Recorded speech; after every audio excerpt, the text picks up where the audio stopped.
It's Friday. It's 5 o'clock. You're in your rig. You might be on I-84. You're figuring out what you're going to do.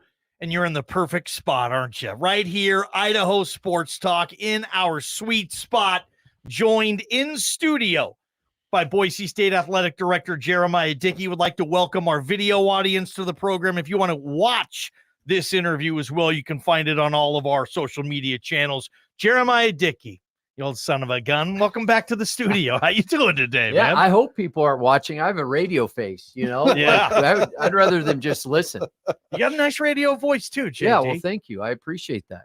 We wanted to talk about the art of the NIL deal. Yeah. Huge news this week. You're going to keep Ashton Genty. I know how excited you must be to have gotten this done in this world of being an athletic director where you have to like high five people around you like, yeah, we got the kid to stay and it costed this, that, and the other. And that's what we're living in. How does that all start? How does it begin? How does it get off the ground? The art of the NIL deal, JT? Yeah, for us, this started last, I guess we're about a year into this collective, and really grateful for our board that runs and obviously not connected to the department, but Joe Nickel, who you all know well, and everything that he's doing with some of our board members and how they're helping us tell our story and serving our student athletes. Like I said, a year ago, we were like most people just trying to figure out how is this going to work?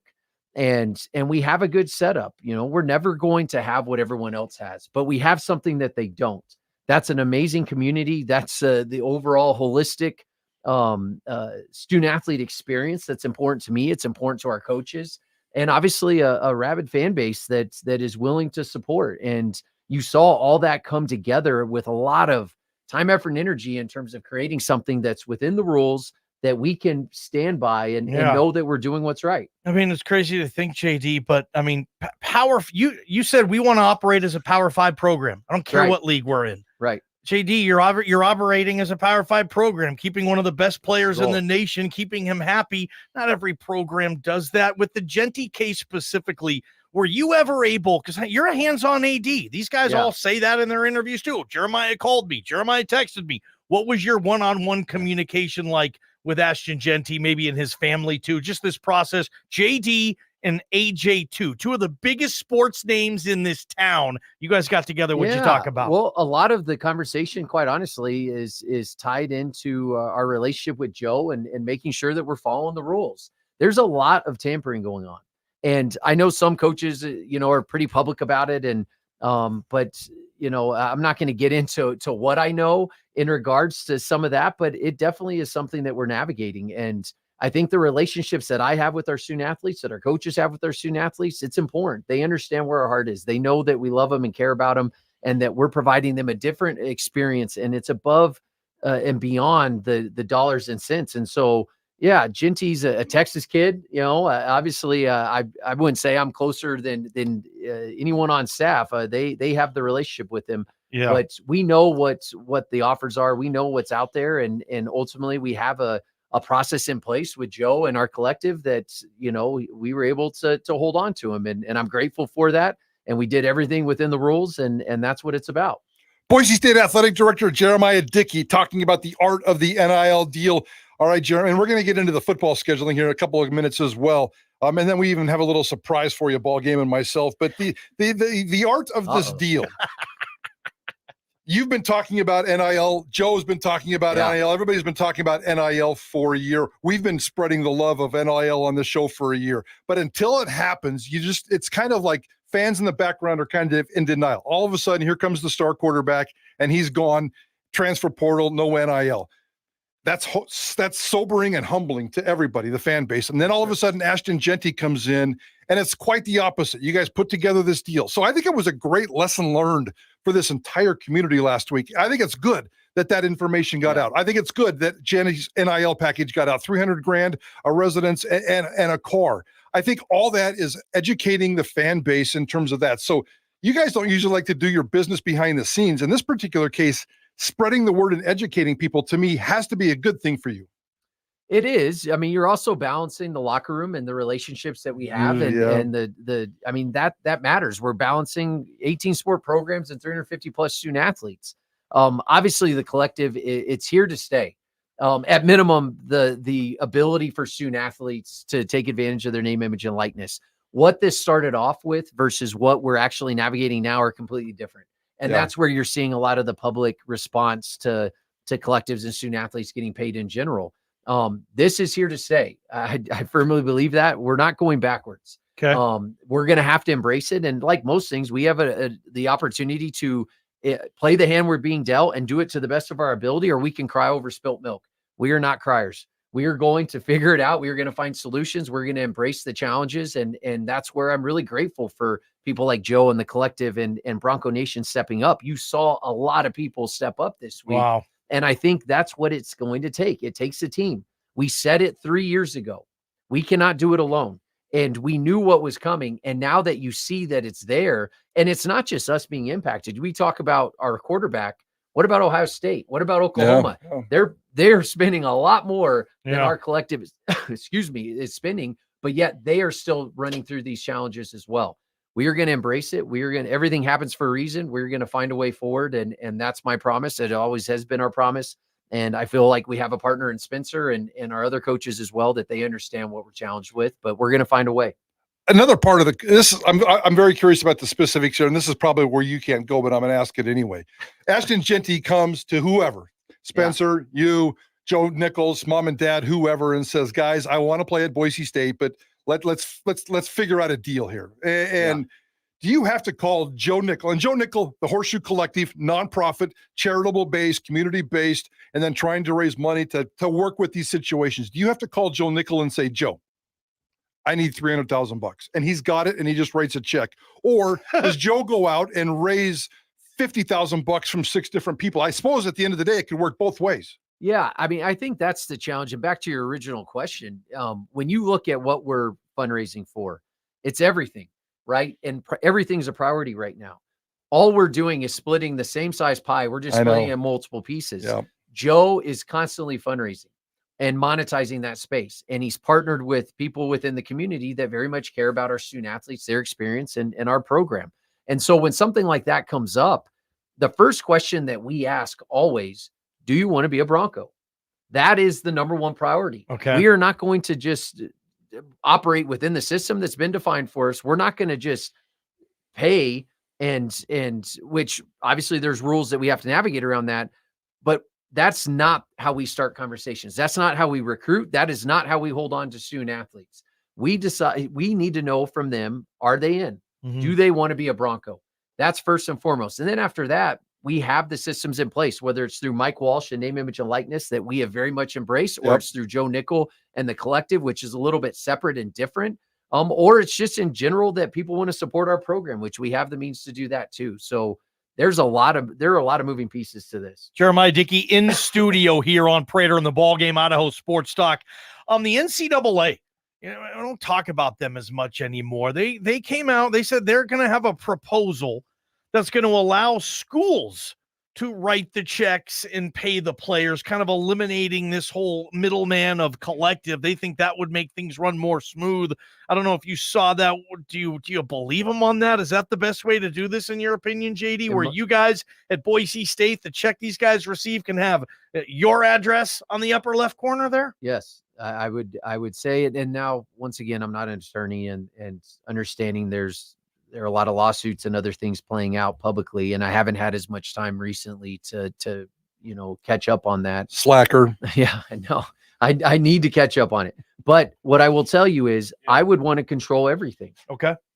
At the end of the day, the revenues that are coming in and how we monetize and the value that we bring, I think it's a much cleaner way of operating. Now, that also gets into a space of, are they employees or not? And all the things that you're seeing play out nationally. I don't have all the answers. I just know by empowering others outside of the department, you run the risk of rules being broken and other things. We are held to a high standard. We have a compliance department. We have an office of general counsel. We have a foundation. We have all the necessary pieces to put together something epic that we could control and truly benefit our student athletes. Now, with that being said, I'm extremely grateful because we have Joe Nickel. Joe is a Bronco. He was here for 17 plus years. He understands the rules. He's worked in college athletics. He is not going to do anything that would put us in a position that we would have to defend ourselves. So a lot of places don't have that. A lot of places have multiple collectives. We are very locked in terms of BAA, Blue Collar Club for the crowdfunding standpoint. And then we have our NIL internally with Mike Walsh. And then we have the collective externally with Joe Nickel. And we have a means to truly provide the experience for our student athletes that is warranted and they're very deserving of. Ballgame and I have been asked a couple of times this week through social media or guests on this show or callers to this show about things like contracts and what happens if Ashton Genty changes his mind, or what happens if Ashton Genty gets hurt. How does this work? I don't think contracts have to be tied to every NIL deal. I would imagine in this particular case, because of the magnitude of it was. How does the contract and the consequences part of this whole thing work? And if he gets hurt, I suppose it's just like the NFL. You still get paid, right? Correct. There's an agreement that the collective has, and whether, and depending on how they set it up, it could be quarterly. A lot of it is determined on them not entering the portal and being a member of the program. There are things within that contract that protects the collective in terms of how they operate. You personally, like, for example, Ashton Genty has a living residence as part of his deal. Right. You personally, do you trust all now, that? You guys said that. I have not heard that, by the way, but I don't know where you would know more than me in some of this, because if that is the case, like, are you going to look at these deals and, are you going to drive by that house? Are you going to make sure everything's up to snuff and all that? Or do you trust the people whose job it is to do? Like, how closely are you going to monitor these deals, JD? I think that's part of what's out there right now is what's being shared publicly. And there's a lot of misinformation, and there's a lot that you hear all the time that kids are getting offered X. No one knows. We know tampering's going on. We know that other coaches and collective people like Joe at other schools are calling our student athletes. Like, that's just part of the business right now. We're going to embrace it. We're going to do what's right. And there are checks and balances because we're always watching. That's part of why having a compliance team and a big part of their job. But in this space, it's so new that, I think it can be challenging, but that's where you have to trust the people you work with. And in this case, we very much trust those people because it's not in their best interest to get us in trouble or anyone else. We talked to Bush Hamden on earlier this week, I think it was Monday or Tuesday, and asked him now. He's got a $300,000 running back on his offense, and we didn't get a chance to talk to Spencer about this, or we would have asked him. That could create problems in the locker room. And you just opened up this interview by saying, I got 200 and 300 student athletes I have to take care of, 18 different sports. As the athletic director, as the leader of this department, there's one rock star getting all this money and everybody else would love to have it, but the reality is not there. How do you coach that? How do you lead that? Yeah, it's challenging. I think a lot of what we're doing internally helps. I have to navigate as the athletic director Title IX. I have to navigate certain rules and regulations and policies from a state board standpoint. And there's very much process, which goes back to your question of, I would rather control it all because it puts me in a position that I feel, a little insecure because some of this stuff that we're not involved with. Now, as it pertains to our student athletes, that's been a big reason why we created the What's Next initiative, the infrastructure, student athlete experience, so on and so forth. You all hear me talk about that a lot.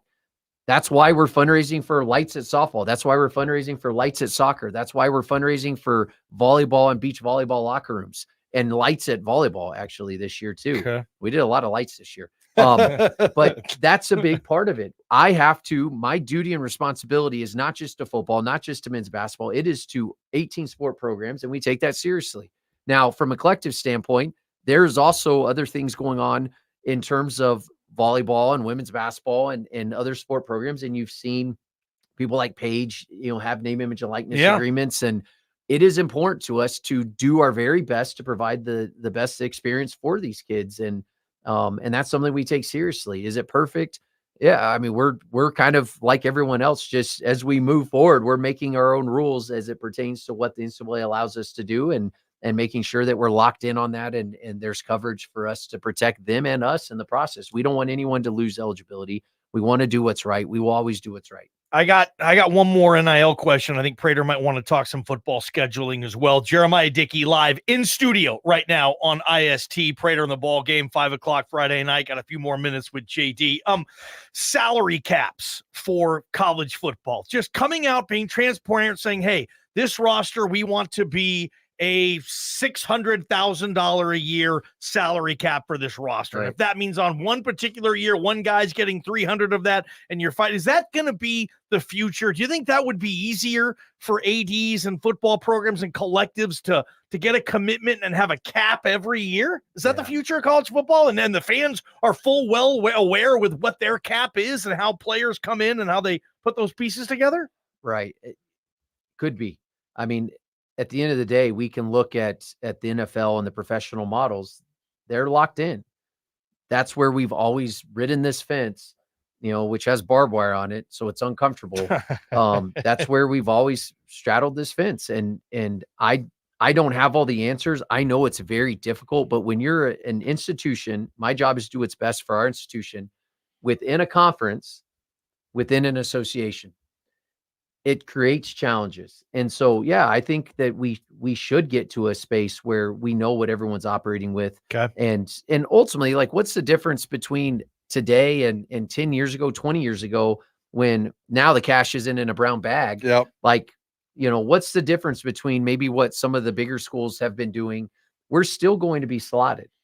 We're still going to concentrate on the experience we provide. We're still going to truly highlight Bronco life and the community aspect and academics. That is still important to us. We are still part of higher education and this system that very much improves and impacts these students for the rest of their life.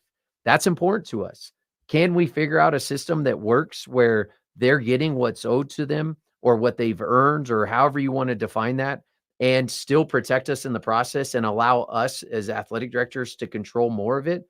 I think we can. You just have to get the right people in the room, and I'm not sure who that is at this point.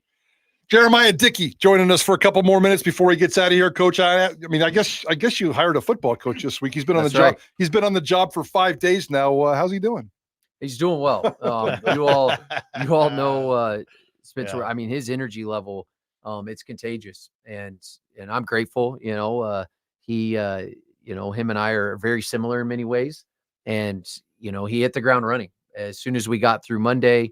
There's obviously workouts and practice, and then he's hitting he hit the road, and they're all recruiting right now, and they were back today, and he'll be hitting the road again.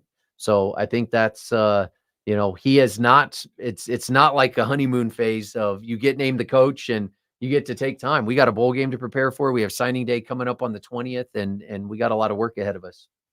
Prater, you wanted to talk some football schedules with JD? Well, yeah, the one thing I wanted to talk about, I know your football schedule is totally in flux, so I'm not expecting specific answers here, but at this point, and it looks like the Oregon game is moving a week earlier based on reporting out of Oregon.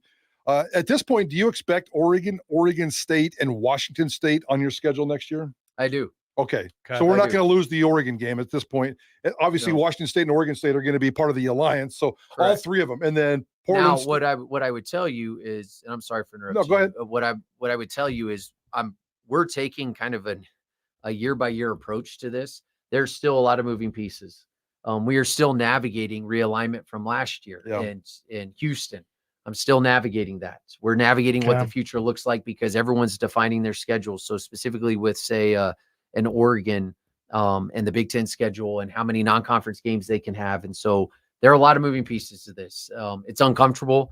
It's probably one of the worst parts of the job in terms of what we're having to navigate right now. Yeah. Mike Walsh is doing a great job helping me. Is he? He is. I like that Walsh guy. Yeah. He's our football sport program secondary. Okay. Which is very beneficial to me with everything else going on. And so him and I talk a lot about schedule, and I feel good with where we're at for next year. And now we're really trying to finalize 25 and beyond. It's a monster schedule there, JD. Yeah. Well, it certainly doesn't support your balance that you wanted. Seriously, in the past. that's not Correct. The schedule philosophy, right? No, you said you wanted small, medium, and large. This is a huge buffet of large JDs. It is, but what I'll tell you is it still aligns. We have Portland State, right? Okay. We have Oregon, Power 4 now. We don't call it Power 5 anymore. Okay. And then we have Oregon State and Washington State who, have been All a part right. of this scheduling alliance. So Technicalities, 2 group of yes. 5s, a Power 5, and it still aligns. And I think that's important. When we look at CFP, obviously there are no guarantees. Winning's hard, and we're going to do our very best. I have a lot of faith in Spencer and this program and what we're doing, and the scheduling is a big part of that. Going out, I forgot Georgia Southern. I was going to say Georgia Southern open it and open then it up, and then Eugene on the road the second week. Is that the tentative plan? correct? And some of these schedules you inherit, and there's a cost to getting out of schedules, and some of them, like, we're just trying to plug and play based on what we feel fits us. And I think our schedule next year really aligns with our conference schedule, that we could do something epic.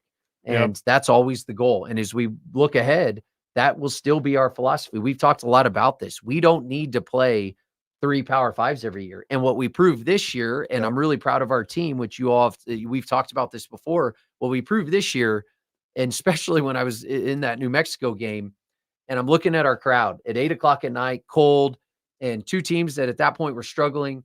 It was awesome. Yeah. Bronco Nation stepped up. I've heard every excuse in the book of why someone doesn't come. They found a way, and that's all I ask. And we're going to continue to do that, and we're going to set our schedule up to give us the best possibility at representing in the CFP. Any idea what the Mountain West game you're going to lose is? I don't right now, but I have meetings this weekend. I'm headed to Arizona tomorrow. So Talk scheduling. Mountain West I scheduling? think it will be a combination of things. It's just our regular board meeting, and I'll get back Monday night, and then we head to LA on Tuesday.